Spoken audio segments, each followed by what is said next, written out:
Present के सारे tenses complete हो चुके हैं, पास्ट के कंप्लीट हो चुके हैं, फ्यूचर का एक हो चुका है, अब ये है future continuous tense. Right, so future continuous tense में क्या होता है कि उसकी आइडेंटिफिकेशन इस तरह से होती है, रहा होगा, मैं रहा हूंगा, मैं वहां खेल रहा हूंगा, मैं वहां पे इंजॉय कर रहा हूंगा, मैं वहां तैर रहा हूंगा, ऐसी ऐसी सी बातें होती हैं। रहा होगा, जब हम अपने बारे में बात करते हैं आई यूज करते हैं, तो रहा होऊंगा, मैं वहां खेल रहा हूंगा, मैं वहां खाना खा रहा हूंगा, मैं वहां एंजॉय कर रहा हूंगा, मैं वहां ये कर रहा हूंगा, मैं वहां वो कर रहा हूंगा, तो रहा होऊंगा ऐसा सेंस आता है। राइट, और लड़की अपने बारे में बात करेगी तो क्या, मैं ये कर रही होंगी, मैं उस टाइम वहां जा रही होंगी, मैं उस टाइम वहां स्टडी कर रही होंगी, मैं उस टाइम ये कर रही होंगी, मैं ये कर रही होंगी, तो सारा क्या आएगा, रही होंगी, रही होंगी। यू, हम हैं यहाँ पे, हम सामने वाले के बारे में बात करते हैं, तो हम कहेंगे रहे होगे, तुम कल ट्रेन में जा रहे होगे, तुम वहां से वहां जा रहे होगे, तुम उस कंट्री से उस कंट्री में जा रहे होगे, तुम उस सिटी से उस सिटी में जा रहे होगे, तुम बस के थ्रू जा रहे होगे, तुम बाई एयर जा रहे होगे, तुम अपनी गाड़ी से जा रहे होगे, तो रहे होगे, रहे होगे, रहे होगे, सब में रहे होगे आएगा। राइट, हजारों लाखों सेंटेंसेस बोलेंगे, सब में रहे होगे ही आएगा। राइट, इसी तरह से रही होगी, तुम वहां जा रही होगी, तुम वहां खेल रही होगी, तुम वहां एंजॉय कर रही होगी, तुम वहां कॉलेज में जा रही होगी, कॉलेज से आ रही होगी। तो इस तरह से हम कोई भी सेंटेंसेस बोलेंगे, हजारों सेंटेंसेस, सब में रही होगी ही आएगा। इसको हटा देंगे तो सेंटेंस ही नहीं बनेगा, फिर सेंस ही नहीं बनेगी। राइट, फिर देखते हैं, और उसमें यू लगाएंगे, यू लगाएंगे तो चाहे वो लड़की हो चाहे लड़का हो, दोनों के लिए यू आएगा। ही शी टेन नेम सिंगुलर, रहा होगा, रही होगी। हम हैं, हम किसी इंसान के बारे में बात कर रहे हैं, या living things, non living things, या एनिमल, किसी के बारे में बात कर रहे हैं, तो रहा होगा। वो वहां खेल रहा होगा, वो वहां खा रहा होगा, वो वहां घूम रहा होगा, वो अपनी बाइक चला रहा होगा, अपनी गाड़ी चला रहा होगा, गाड़ी से वहां जा रहा होगा, बाई एयर वहां जा रहा होगा, रहा होगा, रहा होगा, रहा होगा, सब में रहा होगा आएगा। जितने भी आप हजारों सेंटेंसेस बोलेंगे, सब में रहा होगा ही आएगा। इसी तरह से हम लड़की के बारे में बात करेंगे, फीमेल, चाहे वो लिविंग थिंग्स हो, नॉन लिविंग थिंग्स हो, एनिमल हो, कुछ भी हो, रही होगी। वो खेल रही होगी, वो कॉलेज जा रही होगी, वो आ रही होगी, वो म्यूजिक क्लास अटेंड कर रही होगी, वो राइटिंग कर रही होगी, वो टाइपिंग कर रही होगी, वो कॉलेज से आ रही होगी, वो उस यूनिवर्सिटी में जा रही होगी, सब में रही होगी। इस तरह से प्लूरल, वी दे प्लूरल, इसमें रहे होंगे, वे लड़के वहां ग्राउंड में खेल रहे होंगे, वे सारे के सारे क्रिकेट खेल रहे होंगे, वो हो सकता है फुटबॉल भी खेल रहे होंगे, रहे होंगे, वो वहां से आ रहे होंगे, रहे होंगे, वो वहां जा रहे होंगे, रहे होंगे, वो के लिए तो दे यूज करेंगे। ठीक है, तो रहे होंगे। तो जितने भी मेल हो, वो चाहे मेल हो, वो प्लूरल में होने चाहिए, वो लाइक प्लूरल में होंगे, और रहे होंगे ही आएगा लास्ट में, नो डाउट, रहे होंगे। उसी तरह से रही होंगी, कुछ ग्रुप ऑफ गर्ल्स हैं, वो चाहे लिविंग थिंग्स है, नॉन लिविंग थिंग्स है, एनिमल, कुछ भी है, तो उसमें रही होंगी, वो वहां जा रही होंगी, कोई सारी लड़कियां वहां डांस कर रही होंगी, वो सारी लड़कियां कॉलेज जा रही होंगी, ये सारी लड़कियां इंस्टीट्यूट में जा रही होंगी, ये सारी लड़कियां कॉलेज जा रही होंगी, उस कंपनी में जा रही होंगी, रही होंगी, रही होंगी, रही होंगी। ये हो गया आइडेंटिफिकेशन। मीन्स इस तरह की कोई भी सेंटेंसेस, जो भी हम किसी भी तरह से, किसी भी स्टाइल में हिंदी बोले, अगर ये सेंटेंसेस आते हैं, सॉरी, सेंटेंस के लास्ट में ये आइडेंटिफिकेशन आती है, तो उसमें क्या होता है कि ये चीजें ही आएंगी, आइडेंटिफिकेशन आएगी लास्ट में। सो ये आइडेंटिफिकेशन आएगी तो फ्यूचर कॉन्टिन्यूस टेंस ही होगा। अब उसको बनाने के लिए रूल्स है, हेल्पिंग वर्ब, ओके, ये एक बार देख लेते हैं पहले। हर बार ये यहीं पे आते हैं, और सेम है, यदि पर्सनवाचक शब्द क्या वाक्य आरंभ में आ जाए तो वाक्य हेल्पिंग वर्ब से शुरू होगा, लेकिन हेल्पिंग वर्ब सब्जेक्ट के अनुसार आएगी। इसको भी 100, 200, 500, 1000 बार रटना है। यदि पर्सनवाचक शब्द क्या, क्यों, कब, कहां, कैसे, किसने, किस लिए, किसके साथ, कब, तो वो सब ये पर्सनवाचक शब्द वाक्य के बीच में आ जाए तो सबसे पहले उस पर्सनवाचक शब्द की इंग्लिश आएगी, उसके तुरंत बाद हेल्पिंग वर्ब आएगी, लेकिन सब्जेक्ट के अनुसार। तो ये दोनों तो सेम ही रहेंगे हर टेंस में। टेंस 12 होते हैं, एक बार रिवाइज कर देता हूं। टेंस 12 होते हैं, प्रेजेंट के 4 होते हैं, पास्ट के 4 होते हैं, फ्यूचर के 4 होते हैं। प्रेजेंट के 4, present indefinite, present continuous, present perfect continuous, past indefinite, past continuous, past perfect continuous, future indefinite, future continuous, future perfect continuous. 12 हो गए, तो 4 4 8 तो कंप्लीट हो चुके हैं, और एक फ्यूचर का हो चुका है। ये फ्यूचर का अगला है, future continuous tense. Identification clear, rules में क्या होगा, helping verb shall be will be, तो फ्यूचर इंडेफिनिट में क्या था, शैल, तो इसमें शैल बी और लग जाएगा। हेल्पिंग वर्ब क्या होगी, future continuous tense shall be will be, future continuous tense shall be will be, future continuous tense shall be will be, shall be will be, shall be will be, future continuous tense की helping verb shall be will be, future continuous tense की helping verb shall be will be, future continuous tense की helping verb shall be will be, future continuous tense की helping verb shall be will be. ये आपको कम से कम 400-500 बार बोलना है, 10 minute तक एक ही बोलते रहो, रटना है, क्रैम करना है। आपको हर वीडियो में बता चुका हूं कि ये किस तरह से रटना है, क्यों रटना है, इसका फायदा क्या है, इसके पीछे लॉजिक क्या है।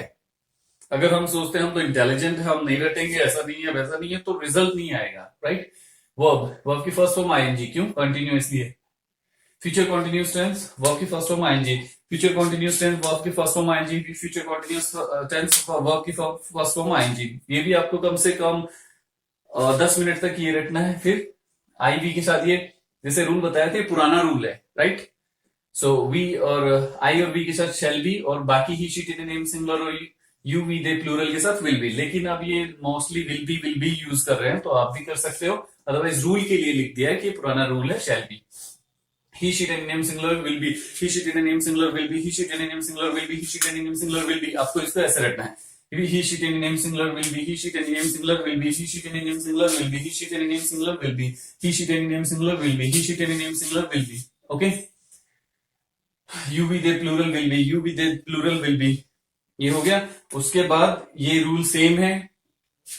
ये एग्जाम्पल, वह क्रिकेट खेल रहा होगा, एग्जाम्पल, ये जो आइडेंटिफिकेशन रहा होगा वो खेल रहा होगा, ये आइडेंटिफिकेशन आ गई, वह क्रिकेट खेल। अगर इसको हाइड कर दे कि एक आइडेंटिफिकेशन की कितनी पावर है वो समझने के लिए हम इसको हाइड कर देते हैं। अगर आइडेंटिफिकेशन हटा देंगे तो सेंटेंस बनेगा ही नहीं, सेंस ही नहीं बनेगी। इसको हाइड कर देते हैं तो वह बना वह क्रिकेट खेल, कोई सेंस ही बना, सेंस नहीं बना तो कोई सेंटेंस नहीं बना। वह क्रिकेट नहीं खेल, ये रहा होगा मैंने हटा दिया तो फिर सेंस नहीं बना। ओके, क्या वह क्रिकेट खेल, क्या वह क्रिकेट नहीं खेल, आगे कुछ बनी ना। मतलब आइडेंटिफिकेशन इतनी स्ट्रांग होती है कि आइडेंटिफिकेशन को सेंटेंस में से हटा दो तो सेंटेंस ही नहीं बनेगा। Okay, clear. सो आइडेंटिफिकेशन इतनी स्ट्रांग होती है कि आइडेंटिफिकेशन को हम रिमूव नहीं कर सकते किसी भी सेंटेंस में से, और ये आइडेंटिफिकेशन सबसे स्ट्रांग होती है कि हम उसको बोल पाते हैं, समझ पाते हैं कि ये फ्यूचर कॉन्टिन्यूस टेंस का सेंटेंस है, तो इस रूल से अकॉर्डिंग उसको बोला जाएगा। अब करते हैं इसकी प्रैक्टिस। लाइक वह क्रिकेट खेल रहा होगा, he will be playing cricket, he will not be playing cricket, will. Okay, ये थोड़ा बता दूं मैं आपको, ये affirmative, negative, interrogative, interrogative, negative, affirmative, negative, interrogative, interrogative, ये भी रटना है आपको। Affirmative, negative, interrogative, interrogative, negative, affirmative, negative, interrogative, interrogative, negative, affirmative, negative, interrogative, interrogative, negative, affirmative, negative, interrogative, interrogative, negative, affirmative, negative, interrogative, interrogative, negative, EWH family. और ये एक ही sentence है, हर बार मैं बता रहा हूं कि आपको ये एक ही सेंटेंस है, ये एक ही है। वह क्रिकेट खेल रहा होगा, उसका नेगेटिव बना दिया।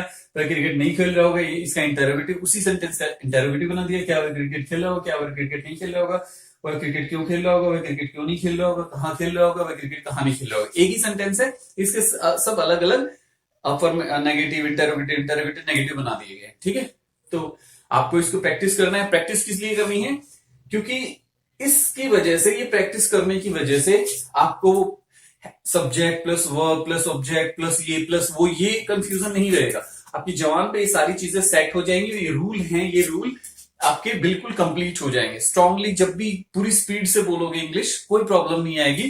फ्लुएंसी बहुत ज्यादा होगी, एक फॉरेनर से भी ज्यादा, एक अंग्रेज से भी ज्यादा आपकी फ्लुएंसी होगी, बिकॉज आपने ये रट लिए हैं। इसलिए नहीं रटोगे फ्लुएंसी नहीं आएगी। आएगी तो 10-15 साल में आएगी, और 4 से 5 महीने में अगर फ्लुएंसी लेके आनी तो यही काम करना पड़ेगा। ओके, कैसे? टेबल का एग्जांपल बार बार देता हूं, फिर रिपीट कर देता हूं। टेबल इसलिए रटी जाती है ताकि हम कोई कैलकुलेशन करें, बहुत जल्दी कर पाए। जैसे 2 1 2 2 2 4 2 3 6 2 4 2 5 10, इस तरह से हम टेबल रटते हैं।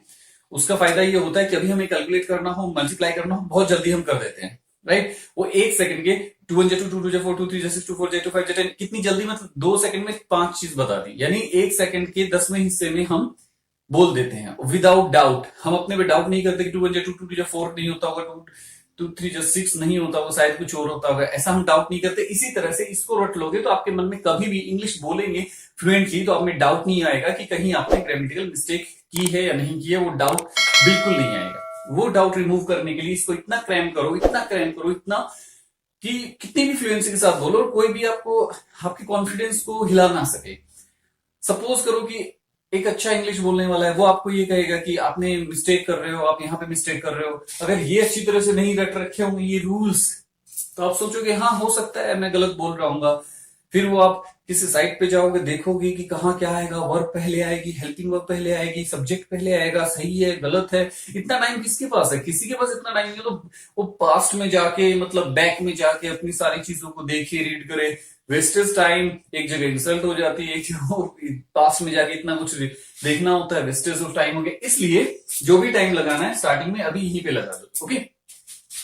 और नहीं लगाओगे फ्लुएंसी नहीं आएगी, परफेक्शन नहीं आएगी। आएगी तो 10 साल में, और ये 4 to 5 मंथ्स में आ जाएगी, ओके। ये प्रूव्ड है, मैंने हजारों स्टूडेंट्स पे ये प्रूव कर चुका हूं। ये मैं एक दिन देता था, नेक्स्ट डे जितनी स्पीड मेरी है इन चीजों को बोलने में, याद रखने में, उतनी स्पीड उन लोगों की उन स्टूडेंट्स की बन जाती थी next day, okay.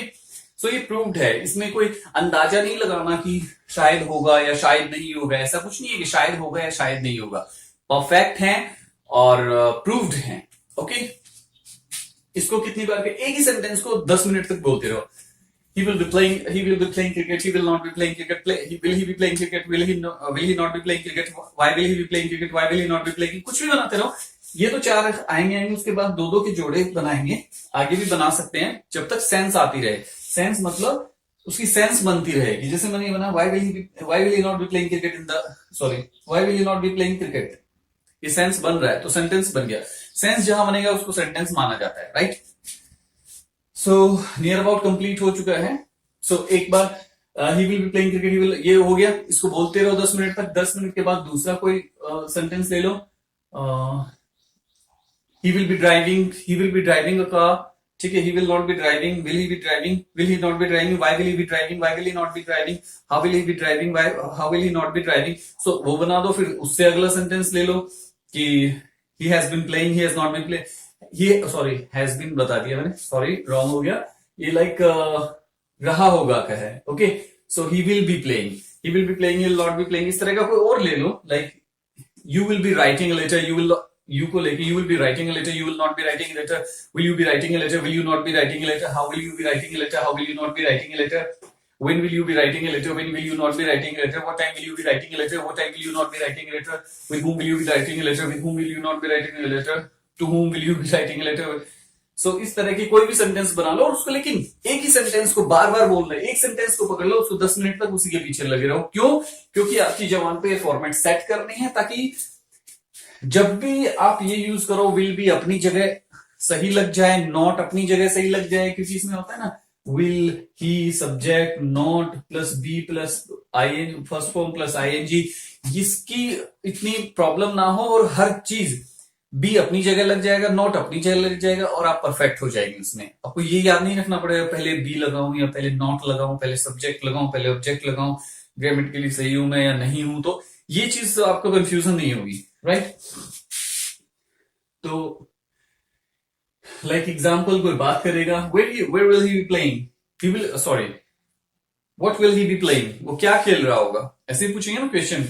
what will he be playing, he will be playing cricket, he will be playing football, he will be playing badminton, he will be playing कोई भी गेम का नाम ले दो, ठीक है। he will be playing cards, so he will be playing, he will not be playing, कोई भी चीज। क्वेश्चन अपने आप से क्वेश्चन पूछ लो, अपने आप को आंसर दे दो। इसमें क्वेश्चन आंसर में आप परफेक्शन हो जाएंगे। पहले ये करना है, ऐसा नहीं कि हम पहले क्वेश्चन आंसर, नो। पहले तो एक सेंटेंस को, इसी सेंटेंस को जो दो बॉक्स और बनेंगे उसी को 20 मिनट तक 10 मिनट तक एक के पीछे लगे रहो। वो आपकी फॉर्मेट सेट होगी। फॉर्मेट सेट होने के बाद आप दूसरा सेंटेंस ले लो, फिर तीसरा ले लो। ऐसे प्रैक्टिस करनी है और ये प्रैक्टिस आप अंदर से ही फील करोगे कि आप परफेक्ट हो चुके हो।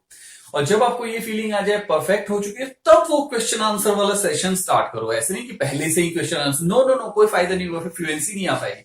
आप क्वेश्चन आंसर बाद में, पहले इसकी परफेक्शन, पहले आइडेंटिफिकेशन की परफेक्शन, फिर रूल रेगुलेशंस की परफेक्शन, बिल्कुल रूल्स को परफेक्ट कर लो। उसके बाद ये एग्जांपल्स जो हैं, एग्जांपल्स को बिल्कुल परफेक्ट कर लो। फिर क्वेश्चनिंग पे आओ कि अपने आप से क्वेश्चन पूछ लो, अपने आप आंसर दे दो, अपने आप से क्वेश्चन पूछ लो, अपने आप से आंसर दे दो। कहीं डाउट हो कि क्या मैं यहाँ पे गलती कर रहा हूं, क्या यहाँ पे गलती हो रही है, गलती है या नहीं है, क्या गलती है, तो वो आपके रूल रटे हुए तभी काम आएंगे कि आपको ये आइडेंटिफाई करना हो। आपकी जो कॉपी होती है ना, आपकी कॉपी माइंड में, आपकी बुक आपके अनकॉन्शियस माइंड में ही रहेगी। आपको कहीं पे नोटबुक या अपने मोबाइल में देखने की जरूरत नहीं पड़ेगी कि मैंने मिस्टेक की है, नहीं की है तो क्यों की है, नहीं, क्योंकि ये स्टोर है, आपने इसको इतना क्रैम किया है, टेबल्स की तरह, पहाड़ों की तरह इतना रटा है। वो 2 दूनी 4 2 3 6 2 4 8 2 5 10 2 6 12 2 से 14 2 8 16 2 18 2, तो इतना याद है कि आपको पहाड़े आप बोल रहे हो तो टेबल बोल रहे हो, उस टाइम ये थोड़ी देखोगे कि मैं एक बार देख लेता हूं कि 2 5 या 10 होता है या 11 होता है 12 होता है, ऐसे थोड़ी देखोगे। इसी तरह से इसको रट लोगे तो आपको किसी साइट पे जाके, किसी मोबाइल में या किसी नोटबुक में जाके वो देखनी नहीं पड़ेगी आपको, राइट? क्लियर? तो उसका फायदा ये है रटने का कि अगर आप कोई मिस्टेक करते हो तो आपको खुद ही पता चल जाए कि मिस्टेक की है वो सही है या गलत है, आपने सही सेंटेंस बोला है या गलत बोला है, आप खुद ही अपने आप को चेक कर सकोगे। Okay, clear? तो इससे नेक्स्ट होगा फ्यूचर कॉन्टिन्यूअस टेंस, अब आगे आएगा फ्यूचर परफेक्ट टेंस। क्लियर?